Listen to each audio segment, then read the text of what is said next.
Visitor numbers attending the Fleadh in Belfast far exceeded expectations, with more than 1.6 million people in the city throughout the week.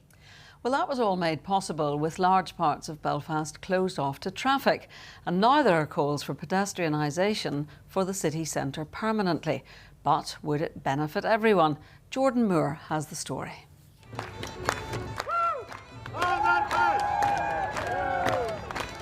Last week, Belfast City Centre was packed with music, people and colour as 1.6 million experienced the Fleadh.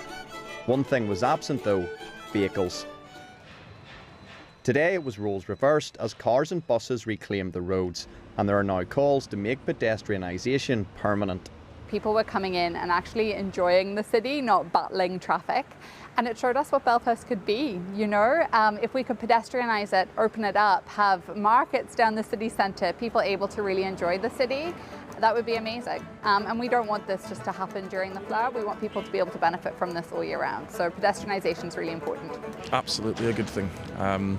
Encourages people to come in, it's safer. You can host more events. Like, I'm a busker myself, it's literally what I do, so you can't complain against pedestrianisation, I don't think. I would close it off and let them have the freedom to walk about and enjoy it, and it brings more people in to do the shopping too. If I look at your wide pavements and this sort of the way it's set out here, I think, well, you've got the best of both worlds. You shut down all the traffic in city centres, you end up closing your shops down.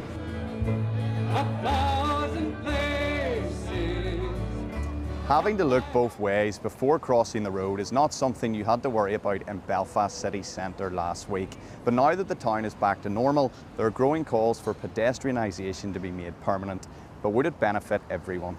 For those who need cars or public transport for disability access, pedestrianisation might prove more difficult. This can't be just jumped upon.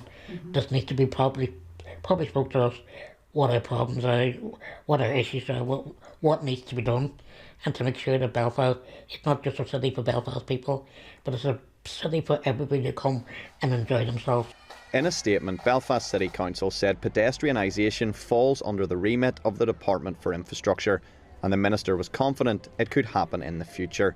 Temporary pedestrianisation that was put in place for the Fleadh itself showed just how beneficial more people-focused streets in our towns and city centres are, and I think certainly the work that we're already doing in the department, we will be going out to consult on very, very soon. That work has already been happening. So absolutely, I think nothing's off the table here. We're already looking at how we expand pedestrianisation on a long-term and permanent basis.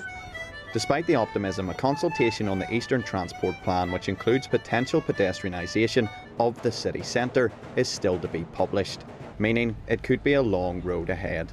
Jordan Moore, UTV Live, Belfast.